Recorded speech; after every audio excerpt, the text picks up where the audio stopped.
Assalamualaikum warahmatullahi wabarakatuh.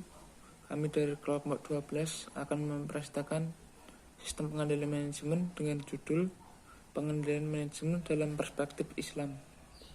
Perkenalkan, nama saya Doni Yusuf dan 3 teman saya, Ika Nurul Hasanah, Ulia Sofia, dan Lailatul Alianto. Yang pertama, konsep dasar sistem pengendalian manajemen dalam perspektif Islam. Dalam pandangan Islam, segala sesuatu harus dilakukan secara rapi, benar, tertib, dan teratur. Proses-prosesnya harus diikuti dengan baik.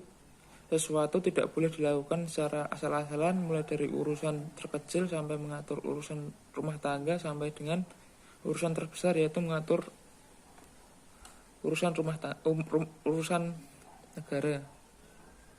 Semua itu diperlukan pengaturan yang baik, tepat, dan terarah dalam bingkai sebuah manajemen agar tujuan yang hendak dicapai bisa diraih dan bisa selesai secara efisien dan efektif.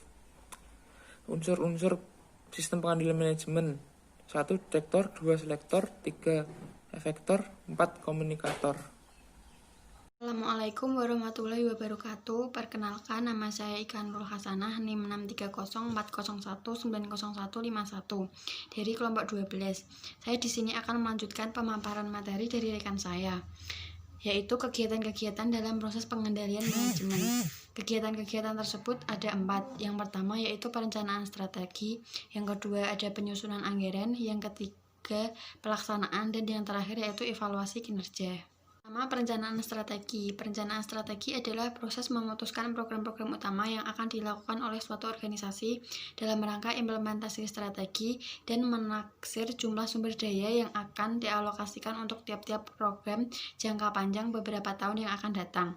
Fungsi perencanaan yaitu Allah SWT memberi arahan kepada setiap orang yang beriman untuk mendesain rencana apa yang akan dilakukan di kemudian hari, sebagaimana firman-Nya dalam Quran Surat Al-Hasyr ayat 18, yang artinya, hai orang-orang yang beriman, bertakwalah kepada Allah dan hendaklah setiap diri memperhatikan apa yang telah diperbuatnya untuk hari esok atau akhirat, dan bertakwalah kepada Allah, sesungguhnya Allah Maha mengetahui apa yang kamu kerjakan.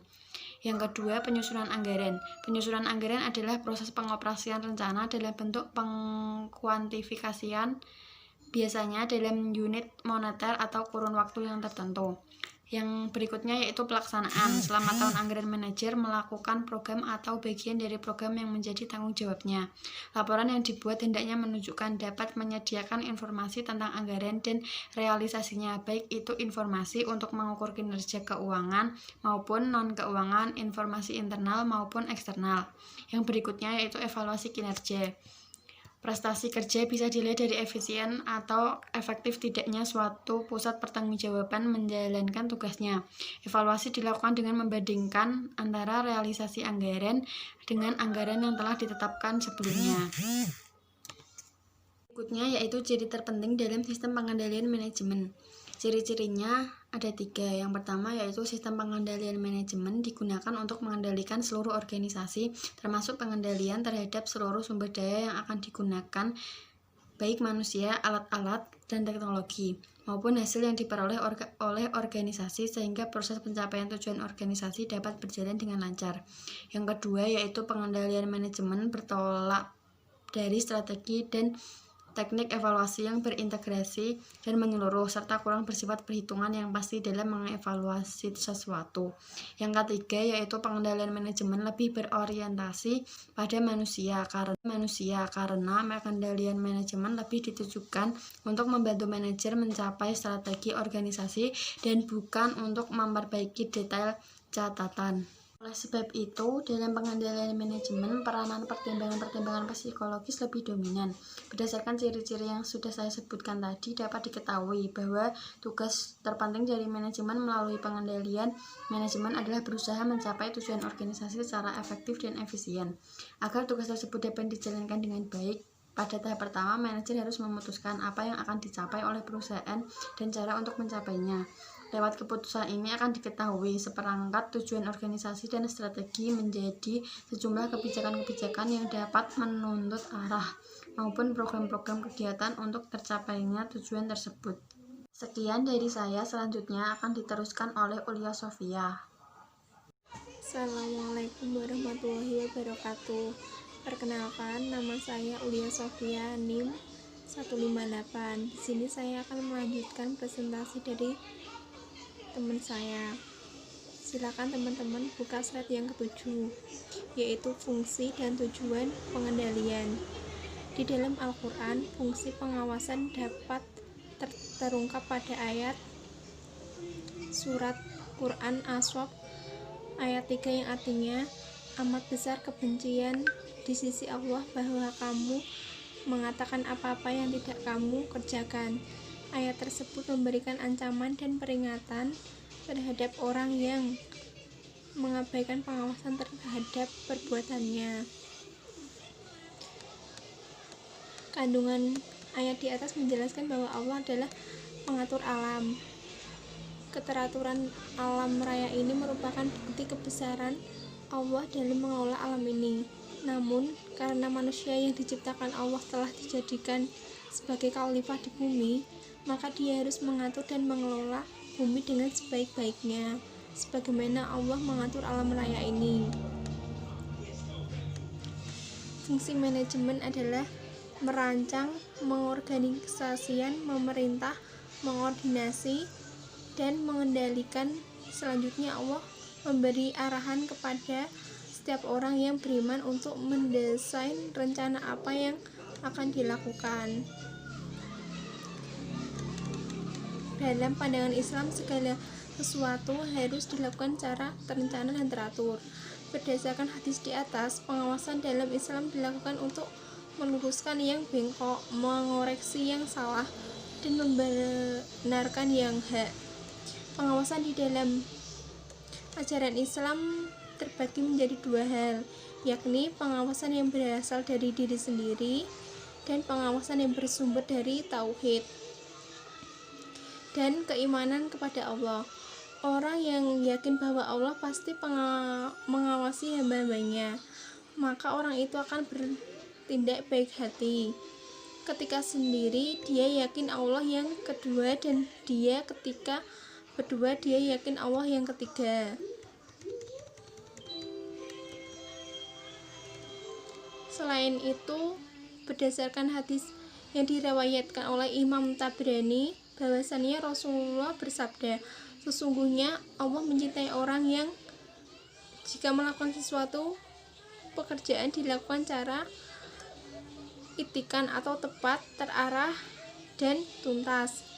Tujuan melakukan pengawasan, pengendalian, dan koreksi adalah untuk mencegah seseorang jatuh terjerumus pada sesuatu yang salah. Tujuan lainnya agar tidak kualitas kehidupan terus meningkat. Inilah yang dimaksud dengan tausiah dan bukan untuk menjatuhkan. Fungsi manajerial pengawasan adalah untuk mengukur dan mengkoreksi kerja bawahan untuk memastikan bahwa tujuan organisasi dan rencana yang didesain sedang dilaksanakan.